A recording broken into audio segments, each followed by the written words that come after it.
La France accueillera donc la Coupe du Monde de rugby en septembre et octobre 2023. La décision, on ne va pas se le cacher, est une surprise puisque à la fin du mois dernier, c'est l'Afrique du Sud qui avait été recommandée par la Fédération internationale World Rugby après être arrivée en tête d'un rapport d'évaluation. L'Irlande, elle, a été éliminée dès le premier tour. On va revenir sur les résultats à la fois de ce vote aujourd'hui et puis sur ce que ça implique bien sûr pour le rugby français avec Carole Gomez. Bonjour, vous êtes chercheuse à l'IRIS et chroniqueuse pour Fair Play. C'est un bimestriel sur le rugby.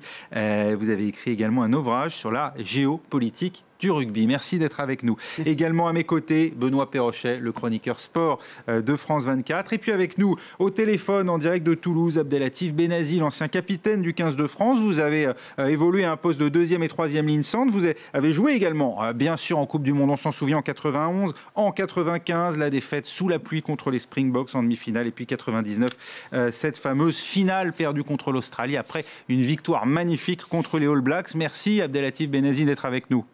Merci aussi, bonsoir. Ça vous a surpris aujourd'hui la victoire française ? Oui, depuis 15 jours, il y avait pas mal de spéculations sur ce rapport de Rugby World Cup où ils mettaient l'Afrique du Sud devant. Sur quels critères, on se posait la question. Donc sur ces 15 jours, il y avait beaucoup de stress, un peu de doute bien sûr. Mais sur le dossier lui-même, depuis le départ, depuis le dépôt de ce dossier, la France avait des garanties assez impressionnantes par rapport à ce que présentaient l'Irlande et l'Afrique du Sud, notamment par son expérience à organiser des grands événements. Il y a eu la Coupe du Monde 2007, les Jeux Olympiques qui vont avoir en 2024, l'Euro de foot.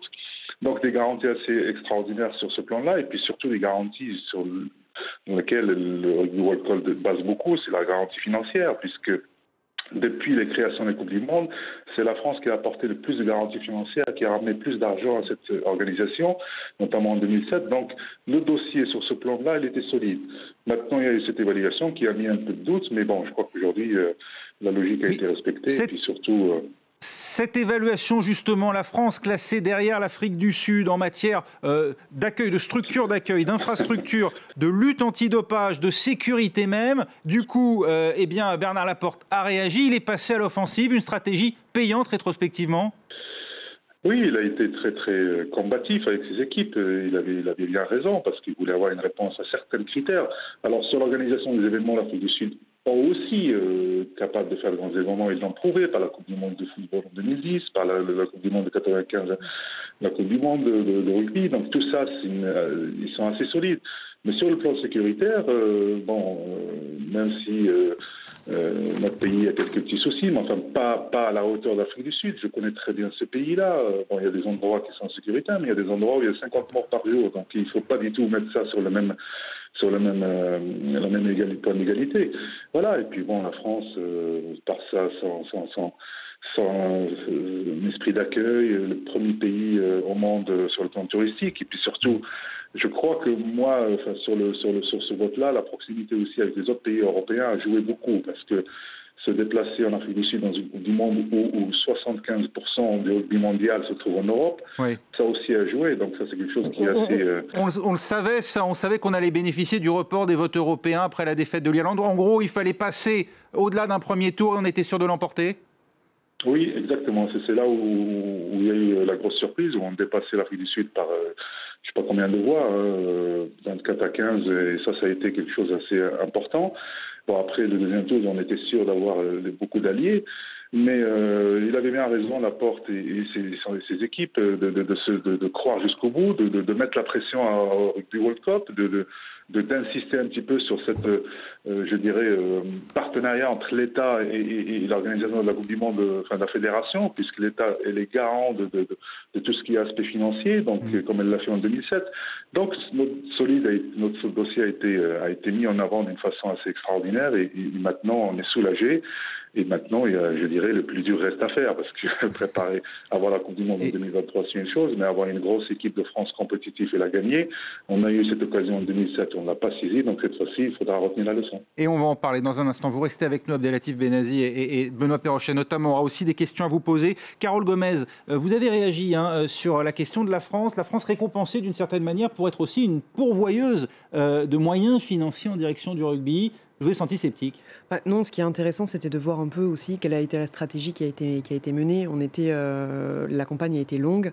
Il y a eu une petite douche froide qui est intervenue à la fin du mois d'octobre avec justement ce rapport qui a un peu surpris tout le monde. Oui. Un certain nombre de commentaires ont été faits, notamment de Bernard Laporte, qui a donné suite par courrier, par voie de presse, qui a donné du coup. Il n'y a pas eu un risque de faire dérailler la candidature française à ce moment-là. C'était un peu risqué, quand même. C'était complètement risqué, en sachant que d'autant plus que World Rugby a répondu en disant qu'ils étaient complètement dans leur bon droit, qu'ils avaient pris en compte un certain nombre d'éléments et que ces réclamations entre guillemets étaient non pas hors propos, mais pouvaient être considérées comme hors sujet. Ce qui était intéressant aussi, c'est que en plus de la France, l'Irlande a aussi émis un certain nombre de critiques par rapport à ce rapport. Donc, ce qui n'a fait en quelque sorte que renforcer la demande de Bernard Laporte pour savoir un petit peu plus comment est-ce que ce rapport avait été produit. Pour qu'on comprenne bien la mesure de ce qui a été attribué aujourd'hui à la France par rapport à l'organisation d'une Coupe du Monde de football, par exemple, évidemment, ça ne draine pas le même public en nombre, en masse, mais on est quand même face à un événement d'une ampleur mondiale, il faut le dire. Le budget qui a été prévu pour la Coupe du Monde de rugby en 2023, c'est de 300 millions d'euros à peu près. On a fait des projections qui estiment à 500 millions d'euros de recettes. C'est absolument pas du tout comparable avec une Coupe du Monde de football masculin comme féminin et les Jeux Olympiques et Paralympiques. Donc du coup, on est certes sur un événement qui est beaucoup moins important, ne serait-ce que par les villes, puisqu'il n'y a que entre guillemets 9 stades, 9 villes qui sont impliquées, ce qui est déjà un très gros chiffre. Mais en termes de déplacement, de voyage, de tourisme, c'est quelque chose qui n'est pas du tout comparable avec d'autres grands événements. Et ça, c'était un des points forts du dossier français aussi, les recettes générées par cette Coupe du Monde et évidemment les recettes qui seront redistribuées aux différentes fédérations. Ça, c'était un argument de poids parce que je crois que c'est plus 40% de recettes promis par la France par rapport à, par exemple, l'Angleterre il y a 4 ans. Ce qui était aussi intéressant, c'était aussi la teinte qu'avait pu donner Bernard Laporte à cette candidature qui avait été lancée sous la précédente mandature du président Camus. Et justement, lui était véritablement tourné vers les petits clubs pour essayer de sortir de cette logique de grands clubs. Benoît, par rapport à d'autres événements que la France a su montrer sa capacité à accueillir aussi des compétitions de cet ordre. On se souvient de la Coupe du Monde de rugby, le précédent de 2007, et puis bien sûr tout près de nous, l'Euro de l'année dernière, l'Euro 2016, qui a aussi montré la capacité à accueillir des événements de cette ampleur. Ça compte dans l'attribution d'une Coupe du Monde de rugby. Et là, a fait preuve encore une fois la diplomatie française du sport, bien d'une sacrée efficacité pour obtenir l'attribution de cette Coupe du Monde 2023. Les stades sont prêts, les stades ont été rénovés, certains ont été construits, rénovés à Nice par exemple, à Saint-Étienne, des stades qui accueilleront des matchs de ce mondial 2023, des stades rénovés, donc des stades construits également, les infrastructures qui sont prêtes, tant en matière de transport que des hôtels. Moi j'avais une question pour Abdelatif Benazi, puisqu'il nous parlait que maintenant ce qu'il faut c'est un 15 de France qui soit compétitif d'ici à 2023, mais est-ce que ça peut booster ça, le nombre de licenciés dans les clubs, ça peut booster le rugby français d'avoir cette Coupe du Monde en 2023? Ce qui est sûr, c'est qu'on en a besoin. Cet événement qui va arriver, ça va vraiment donner un élan. On en souffrait depuis les derniers temps. Il y a eu 15 000 de licenciés en moins, il faut le dire. Et puis surtout, je dirais, malheureusement, le rugby français vit en ce moment quelques petites querelles. Vous n'avez pas trop échappé entre l'organisation de la fédération depuis que la porte des équipes sont arrivées, entre les clubs professionnels. Les clubs professionnels, j'en étais un des responsables à Montpellier, se sont bien structurés. C'est un des championnats les plus attrayants au monde. Mais avec beaucoup d'étrangers, au détriment peut-être du 15 de France. Oui, mais il faisait avec les règles qui étaient mises en place. Et inconsciemment, on s'est trouvé pénalisé un peu comme l'équipe de France, l'équipe d'Angleterre au foot, avec un gros championnat et une équipe nationale inférieure. Donc on s'est retrouvé avec les clubs professionnels qui sont structurés parce qu'ils en avaient besoin, et puis l'équipe de France affaiblie. Donc ça, il faut en tirer les leçons. Mais cet événement-là va au moins mettre tout le monde autour d'une table et il y aura une vraie réconciliation, un travail de fond. Parce que c'est l'intérêt de la France et du rugby français qui importe. Il n'y a plus de, je dirais, il faut une grande solidarité. Maintenant, il faut une réforme importante. Alors, on parle de 2023, mais il y a surtout une Coupe du Monde dans 2 ans. Au Japon aussi, il faut préparer. Ça commence vraiment à donner ses fruits. Il y a que depuis 15 jours. Regardez cette prestation de ces jeunes Français qu'on a mis avec les Barbarians, ou cette deuxième mi-temps de l'équipe de France, même si on a perdu lourdement contre les All Blacks, et puis le match d'hier, qui est de France, où cette émergence de quelques joueurs qui étaient méconnus, il faudra les mettre en avant, leur donner la chance de progresser, puis surtout réformer un petit peu la formation française. Pendant très longtemps, on a eu cette espèce de problème de gifs ou contournement des règles et tout ça. Maintenant, il faut se mettre autour du table, se mettre sur un accord commun entre les clubs, parce que je peux vous dire, en étant au cœur de la mêlée, je dirais, avec Montpellier, il n'y avait aucune solidarité entre les clubs. Chacun tirait la couverture à soi. Et là, en moins, on aura cette vision commune, j'espère, pour travailler, parce que l'équipe de France est une vitrine. Six ans. Les grands clubs, on dit que les grands clubs ne meurent jamais, mais depuis un siècle, il y a eu, on a toujours été habitué à un titre important au bout de 3-4 ans. Maximum. 6 ans nous séparent de la Coupe du Monde de rugby 2023. Abdelatif Benazi, c'est long, c'est le temps qu'il faut aussi pour permettre à une nouvelle génération d'arriver à maturité au plan sportif. Bien sûr, ça peut même l'être d'ici 2 ans, je peux vous le garantir. La preuve, c'est que je viens de vous dire, avec les jeunes joueurs qui ont été mis en avant ces derniers temps, il faut leur donner du temps de jeu et puis surtout trouver un laboratoire pour ces jeunes joueurs, notamment en Pro D2, trouver des règles communes pour qu'il ne puisse pas y avoir beaucoup de joueurs non sélectionnables. C'est vrai que le nom étranger, des fois, ça peut être une connotation étrangère, mais ça, les clubs, ils avaient le droit de le faire. C'était les règles qui étaient imposées. Aujourd'hui, il faudra se mettre d'accord sur une règle commune pour donner la priorité à la formation française et à des joueurs issus de la filière française pour qu'ils puissent se hisser à un niveau convenable au BICIC pour qu'ils ne puissent pas avoir ce décalage entre les grandes nations qui est en train de se faire. Et je salue l'arrivée parmi nous de Max Guazzini, qu'on est ravi d'accueillir. Vous avez présidé le Stade français, vous avez été vice-président de la Ligue nationale de rugby. À vous aussi, évidemment, vous n'échapperez pas à la question. Votre réaction, vous avez été surpris aujourd'hui? J'étais heureux avant tout, surpris, mais c'était logique. On avait le meilleur dossier. Pourquoi on n'aurait pas gagné? Donc, on avait un doute depuis fin octobre. On avait un doute. Depuis Rugby World, quand même, voilà. Et puis finalement, non, c'est bien, c'est normal, quoi. C'est logique, c'est justice. C'est logique, c'est le fruit aussi d'un lobby où on parlait effectivement de la capacité de la France à organiser, à accueillir des événements de cette ampleur.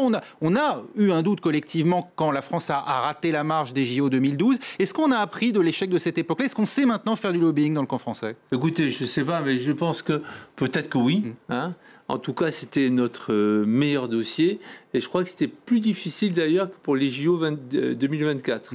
Compte tenu du contexte, puisqu'on n'était pas seul en lice. Enfin, on n'était pas vraiment seul en lice et on a vu la tête du président du World Rugby lorsqu'il ouvre, franchement, Bill Beaumont, oui. Il n'avait pas l'air heureux, quoi. Il y avait France. Oui, et c'est vrai qu'on sait que Bernard Laporte n'a pas été tendre avec lui. D'ailleurs, Bernard Laporte, est-ce que, on le voit, finalement, il n'a pas été handicapé par cette enquête interne du ministère des Sports sur les soupçons de favoritisme avec Montpellier. Pour vous, ça, c'est une affaire interne à la France? Ouais, mais c'est pas grand-chose. Il ne faut pas exagérer.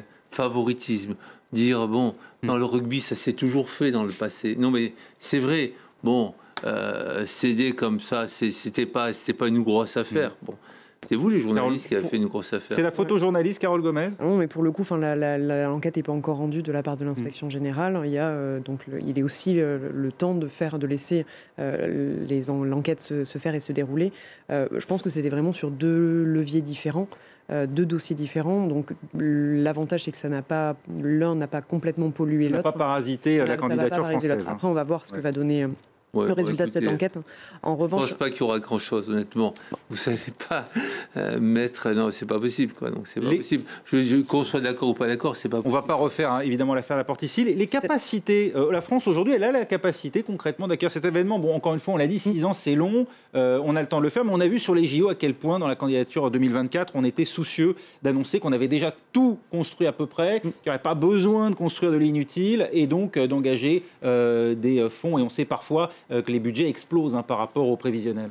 Ce qui est intéressant, c'est de voir qu'il y a vraiment une logique de long terme qui a été menée en matière de diplomatie sportive française. Et vous parliez justement des leçons qui ont été tirées des précédentes candidatures perdues.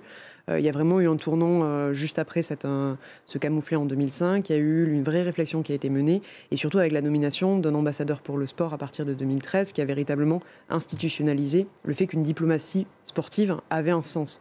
Au début, c'était quelque chose qui faisait peut-être un peu sourire un certain nombre de personnes, mais en fait, le sport arrive à être un vecteur de politique, de diplomatie, économie. Et du coup, ça a permis aussi de renforcer le discours que pouvaient tenir un certain nombre de présidents de fédérations, de présidents de clubs, de présidents de ligues, qui disaient que oui, on pouvait avoir besoin de ce genre de grands événements pour développer la pratique dans les clubs, pour arriver à développer certains types d'éducation, pour arriver à favoriser tel ou tel projet. Donc c'est ça aussi qui était intéressant. Et donc, en 2014.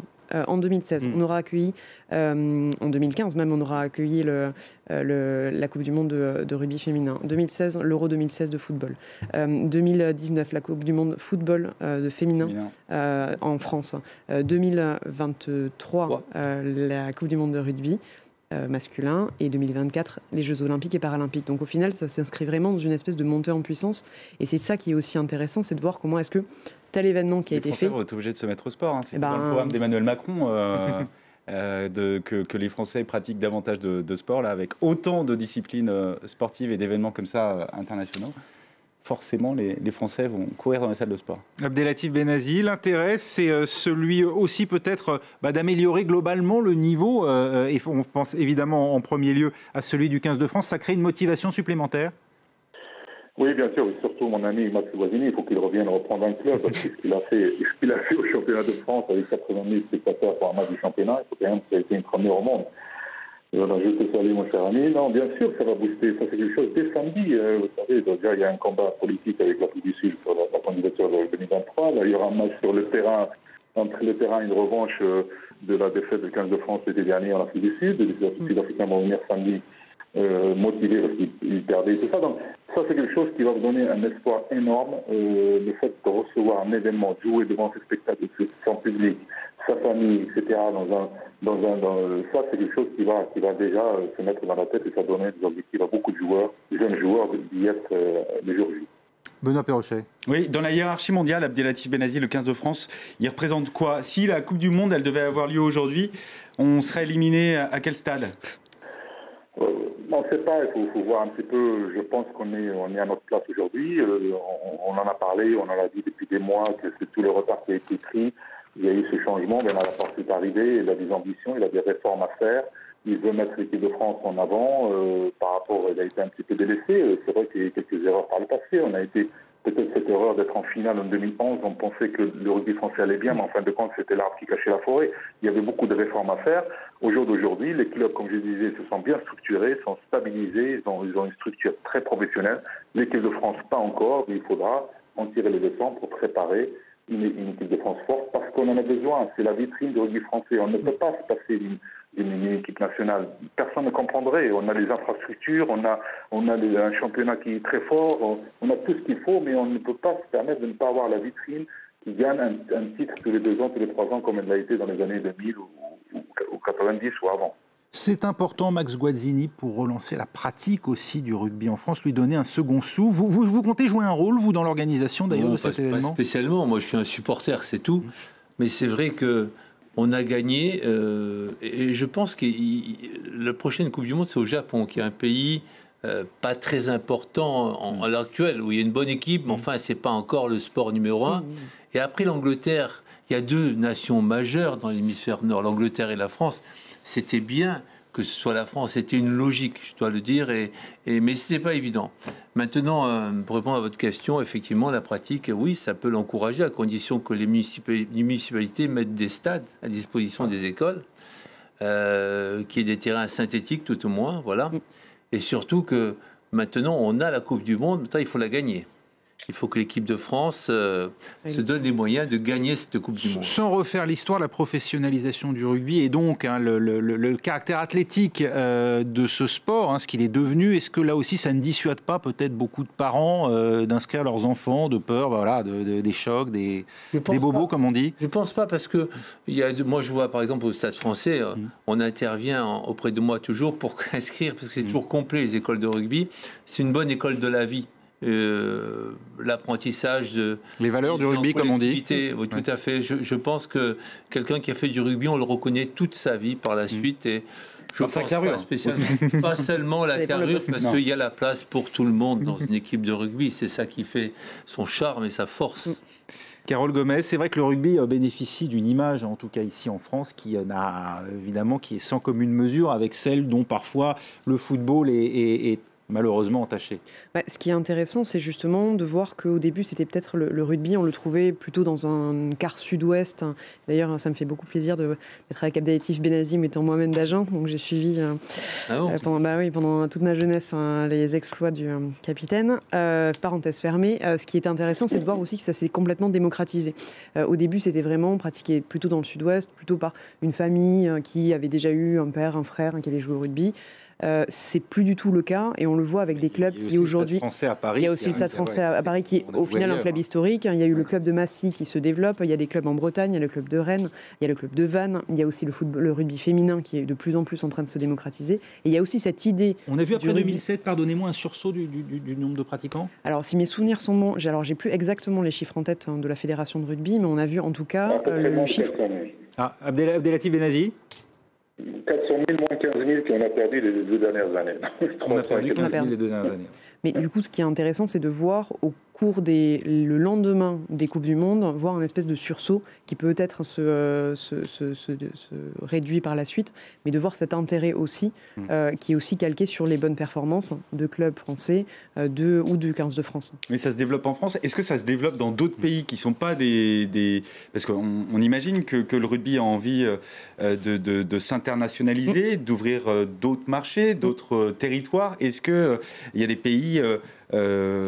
il y a eu l'Argentine, mais est-ce que ça prend par exemple en Amérique du Sud, dans d'autres pays sud-américains? Oui, en Uruguay, je pense, en Uruguay notamment. Et puis il y a la Russie qui commence à se réveiller. Il y a l'Europe de l'Est, puisque malheureusement, le Stade français a perdu en Russie un match de Coupe d'Europe. Donc ça commence à bouger. C'est une bonne chose. C'est une bonne chose. Mais c'est vrai que le rugby s'est popularisé parce qu'on jouait, sous ma présidence, mais enfin on jouait de simples matchs de championnat au Stade de France. Donc il y a un potentiel, 80 000 personnes, il y a un potentiel en France pour le rugby, et c'est un sport effectivement où il n'y a pas de souci, Abdelatif Benazi, vous voulez réagir, on vous écoutait, vous disiez sport olympique.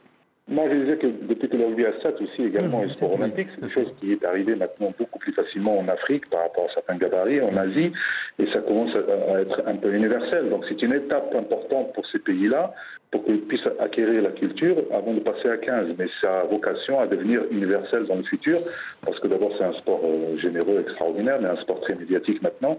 Et vous allez voir la Coupe du Monde, ça génère 2 milliards de téléspectateurs. Donc je pense qu'aussi le fait que ce soit olympique, ça va accélérer le processus.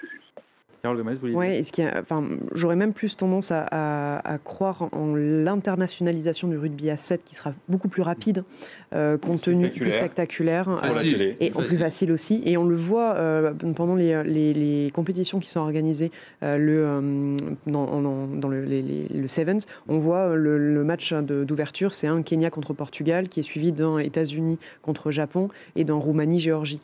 Ça, en Coupe du Monde de rugby, vous allez assez peu le voir.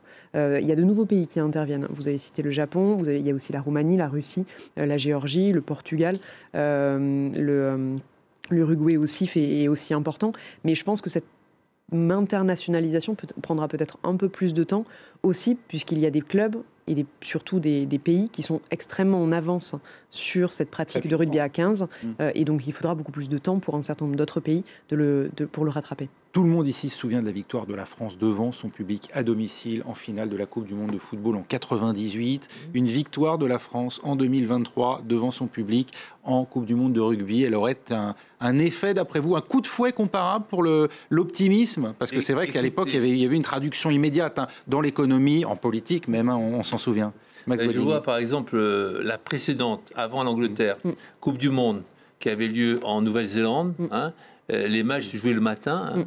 Et ça a été l'audience record de la télévision cette année-là. Donc, il y a vraiment aussi un potentiel important parce qu'à 10h du matin, battre tous les records d'audience, c'est pas donné à tout le monde. Parce qu'il y avait un mélodrame aussi qui se jouait au cours de la compétition là-bas en Nouvelle-Zélande. C'est un peu ce qui s'était passé pour l'équipe de France en 2006 à la Coupe du Monde en Allemagne. On les attendait absolument pas à ce niveau-là. Et puis c'est monté en puissance. Moi, je me rappelle de conférences de presse et de ce clash entre Marc Livremont et un journaliste du Parisien, lors de la Coupe du Monde en Nouvelle-Zélande. Et puis cette finale, ce titre qui nous échappe de... Mais regardez, le sport est toujours fait de mélodrame. Moi, dans notre sport, regardez l'élimination de l'Italie, Abdelatif Benazi, victoire de la France en 2023. On imagine que vous la souhaitez. Ce serait un événement de quelle ampleur, d'après vous? C'est le seul titre qui nous manque. Il le faut absolument. On est une grande nation rugbyistique, on est une grande nation qui sait accueillir de grands événements. il nous reste un titre champion du monde par rapport à notre championnat, nos infrastructures, marque aussi. Il y a plein de choses qui font qu'on en a besoin de ce titre. Et puis je peux vous dire que je pense à Bernard Laporte qui était à la tête du 15 de France en tant qu'entraîneur en 2007. Il doit y réfléchir à ça parce que c'était aussi une année qu'on pouvait la gagner, mais on l'a peut-être mal enclenché cette Coupe du Monde-là. Et ce sera une belle revanche pour préparer une équipe forte 2023 qui est capable, qui sera capable, comme toutes les grandes nations, à gagner cette Coupe du Monde. En un mot, c'est à la portée de la France ? Les 6 prochaines années nous le diront. Je suis très mauvaise en pronostic sportif. On a compris qu'il faut se mettre au travail. C'est un peu et 6 ans, ça me paraît même très. À commencer par le. Je vous annonce, on va gagner cette Coupe du Monde. À commencer par le test match samedi contre l'Afrique du Sud. Oui, mais bon, il faut du temps. Quand je vois des jeunes comme Antoine, le petit Antoine, numéro 9, là, quand je vois des jeunes comme ça qui ont 20 ans, je me dis que cette Coupe du Monde, je veux dire, on va la gagner. Antoine Dupont. C'est ça. Merci. Il y a les infrastructures pour. C'est ça. Et sans doute le staff. Merci beaucoup à Max Guazzini, merci également à Carole Gomez qui était avec nous, à Abdelatif Benazi, à Benoît Perrochet. Restez avec nous à suivre dans un instant un nouveau journal sur France 24.